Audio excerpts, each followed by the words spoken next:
Hello, all, and welcome back to one of my segments on books I can't recommend enough.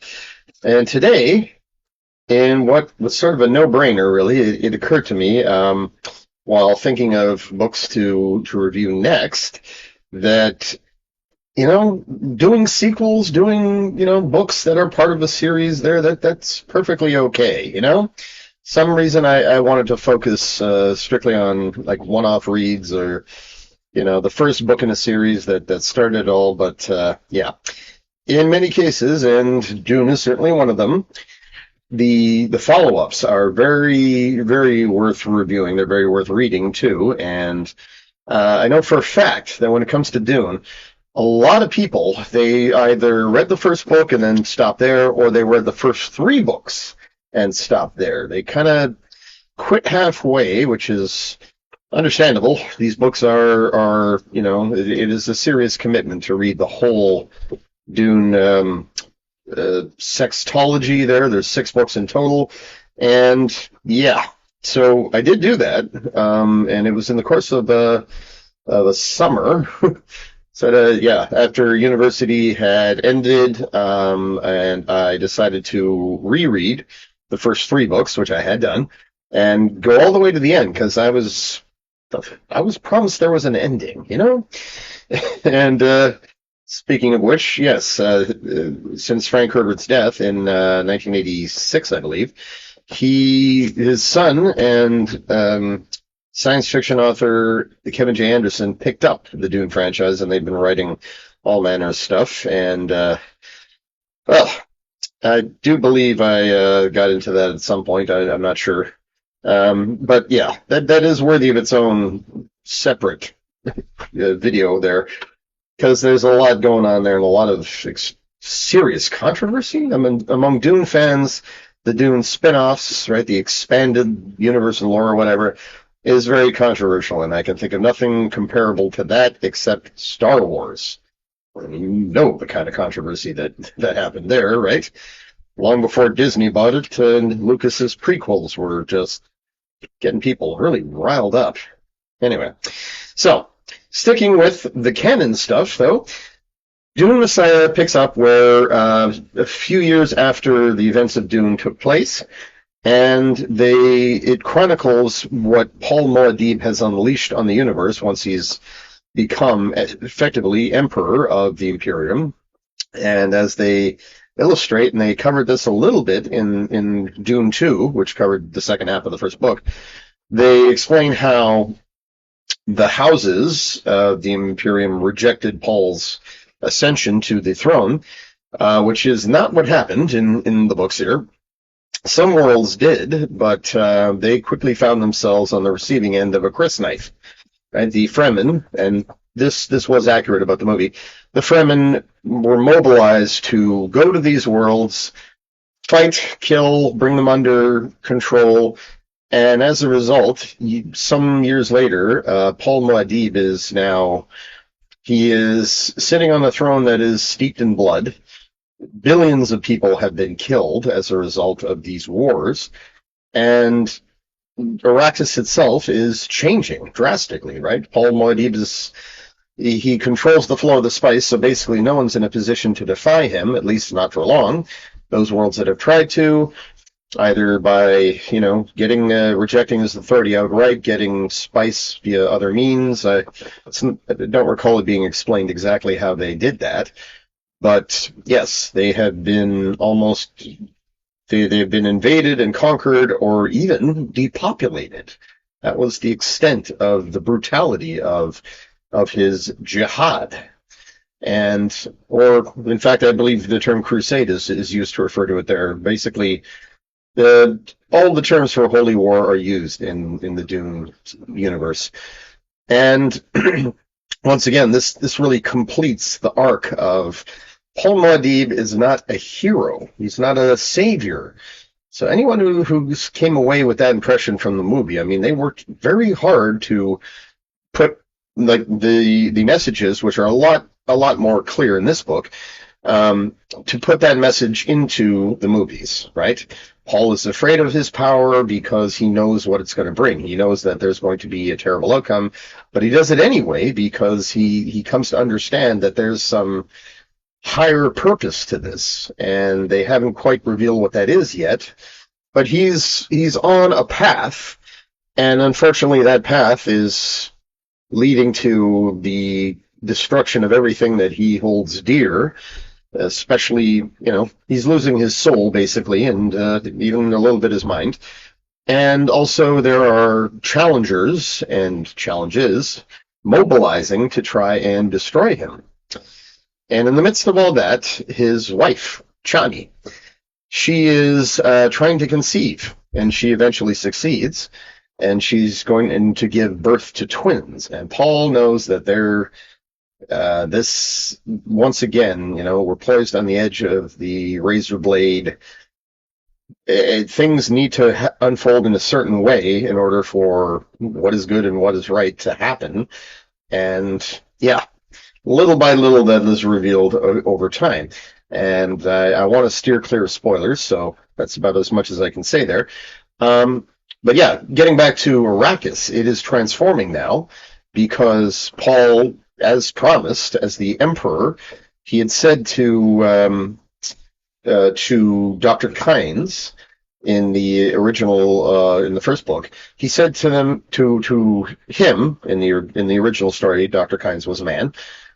He explained that I have the potential to blackmail the Emperor. That was his plan at the time. He had one of the Sardaukar blades, right? Because they, of course, anyone familiar with the series or seen the movies, they were there on Arrakis. They committed a blatant violation of the Great Convention and all the laws upon which the Imperium is based. The Emperor does not take sides in conflicts. The Sardaukar are there to put down revolts or revolutions or, to deal with any sort of matters. But, he sided with the Harkonnens and to wipe out the Atreides out of jealousy and pettiness, and the fact that Duke Leto Atreides and House Atreides were providing leadership and had clout that he did not.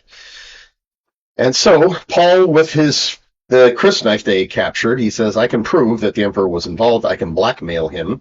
If the Imperium knows that the Sardaukar were involved here, they'll all turn on him. And Paul's clever idea was, I'm going to use that as leverage to become the new Emperor. And with that power, I can just wave my hand, and the ecological transformation of Arrakis, which is what Dr. Kynes and his late father, Dr. Pardo Kynes, they had been working towards all their lives, and the Fremen too, they had embraced this cause. And it was destined to take centuries, right? So all the water stores they had, all the planting they were doing, all the slow terraforming that they were doing, he basically said, I can mobilize the resources to get it done like that. And that's exactly what he started to do. So Arrakis is now experiencing, there's grasses are starting to grow on many of the dunes. There are clouds forming in the sky. There's rain. Water is becoming, it has been released from the stores there to create, standing bodies of water and precipitation.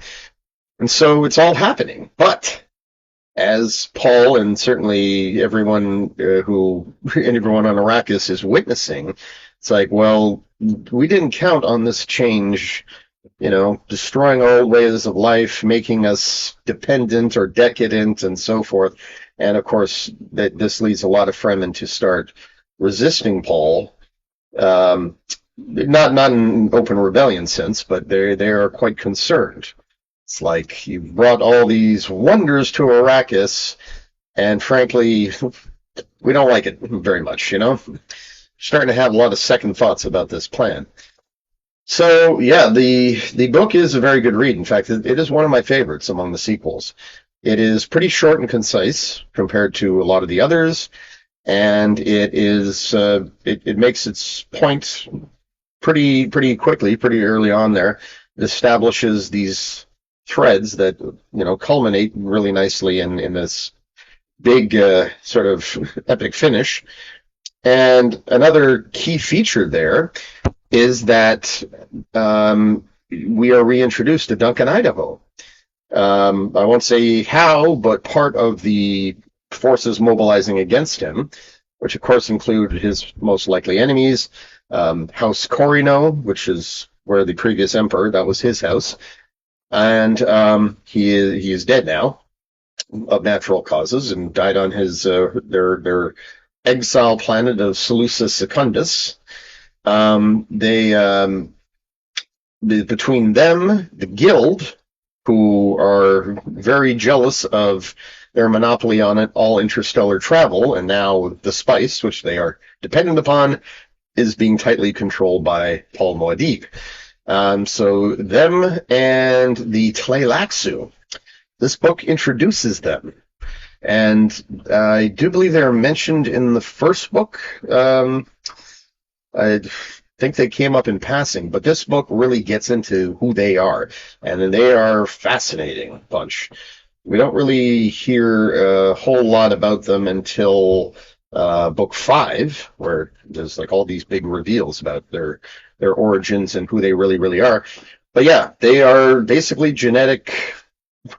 strange genetic doctors there, and they engineer systems that human systems that are there to replace, the robotic, artificial intelligence, automation stuff that humanity destroyed in the Great Uprising or the Butlerian Jihad.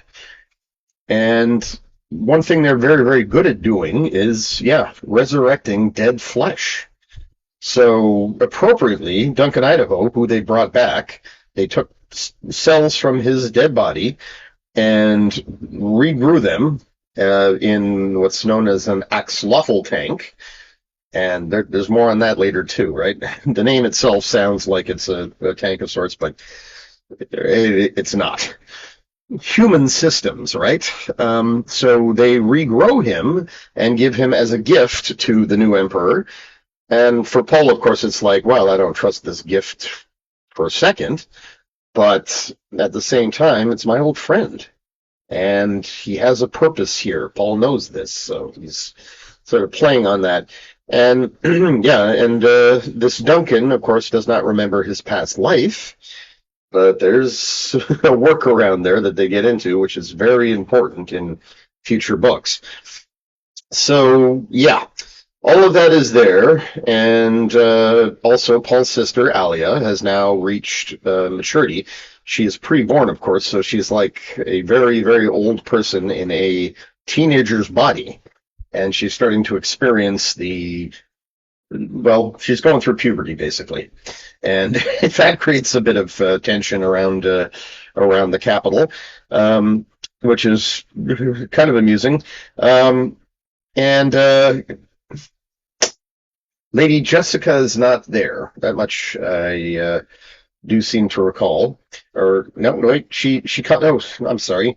Of course she's there. She comes back after spending several years away, being on Caladan. She did not want to stay on Arrakis and see what her son was doing. Unlike how the movie portrays it, Jessica was not on board with this idea of her son becoming a messiah. She saw what was coming, same as he did. She didn't have the perfect vision that Paul would eventually have in the first book, so she didn't understand all the grim necessity and stuff that he'd go on about.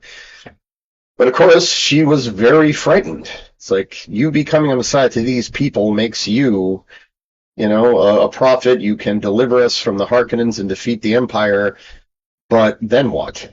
Right? She foresaw how his crusades would inevitably result from him creating this empire based on, a living Messiah. And so, of course, yes, the name it speaks to that very clearly.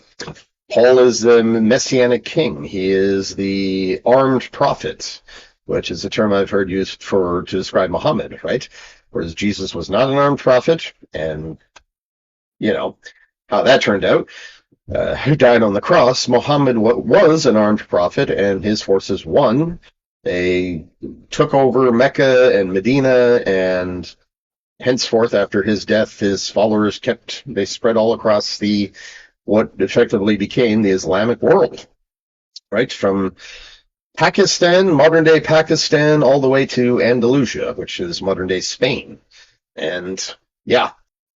Anyway, so I would highly recommend this because a lot of what Frank Herbert was establishing in the first book, he'd always planned to flesh out in subsequent books. And this is the first three books, in fact, were kind of the whole kit and caboodle for him. The second three books he wrote because there was pressure on him, and the editors, they wanted to see more, and fans wanted to see more, and so he decided to go all the way and show how all the things he'd established in books 1, 2, and 3 ultimately played out. And I for one, enjoyed it. I enjoyed the second trilogy, the three books there.